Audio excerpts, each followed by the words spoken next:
आगामी लोकसभा निवडणूक ही युती आणि आघाडीसाठी प्रतिष्ठेची झाली आहे। अनेक दिग्गज नेते यावेळी निवडणुकीच्या रिंगणात उतरल्याचे पाहायला मिळते। प्रमुख पक्षांकडून उमेदवारीच्या याद्या जाहीर होत आहेत। काँग्रेस पक्षातर्फे लोकसभा निवडणुकांसाठी 20 उमेदवारांची 10वी यादी जाहीर करण्यात आली। मंगळवारी रात्री ही यादी उशिरा जाहीर केली। जाहीर केलेल्या यादीत गुजरात, झारखंड, ओरिसा, कर्नाटक, हिमाचल प्रदेश, दादरा आणि नगर हवेली आणि पंजाबमधील उमेदवारांचा समावेश आहे। लोकसभेच्या उमेदवारांसोबतच ओरिसातील 9 विधानसभा उमेदवारांची नावे या यादीत जाहीर केली आहेत। तसेच काँग्रेस निवडणुकीचे घोषणापत्रही जाहीर करण्यात आले।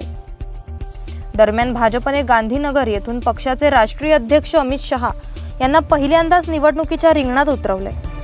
काँग्रेसने जाहीर केलेल्या 10व्या यादीमध्ये गांधीनगर येथून अमित शहांच्या विरोधात माजी आमदार डॉक्टर CJ चावडा यांना उमेदवारी देण्यात आली आहे।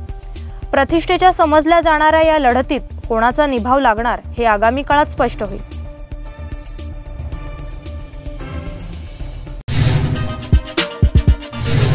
बेल आयकॉन दाबा आणि यासारख्या इतर बातम्या बघण्यासाठी आमच्या चॅनलला सबस्क्राइब करायला विसरू नका।